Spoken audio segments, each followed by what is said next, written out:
আমার সঙ্গে অন্য দলের কোনো মিলমিশ হলো না। তার কারণ হচ্ছে, যেমন ধরুন সিপিআইএম, আমি যেতে পারতাম, কিন্তু আমি ঈশ্বরে বিশ্বাস করি, উপরওয়ালায় বিশ্বাস করি, আমি ধর্মে বিশ্বাস করি, আমি ধর্ম পালন করি।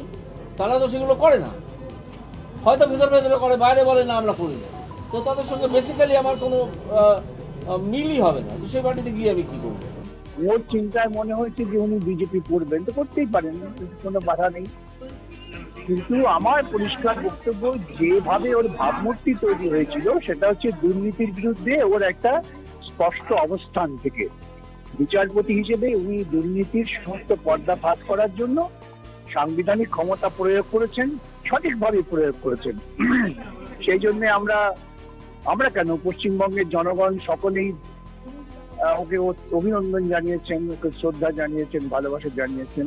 যদি বৃহত্তর ক্ষেত্রে উনি দুর্নীতির বিরুদ্ধে লড়াই করতে পারেন, সবাই ওকে সমর্থন করবে। কিন্তু যে দলে গেছেন সেই দলে থেকে দুর্নীতির বিরুদ্ধে লড়াই করা সম্ভব না, কেন ওই দলটাই দুর্নীতিগ্রস্ত। আমার ধারণা ও শীঘ্রই এটা বুঝতে পারবে, আবার মত পরিবর্তন করবে।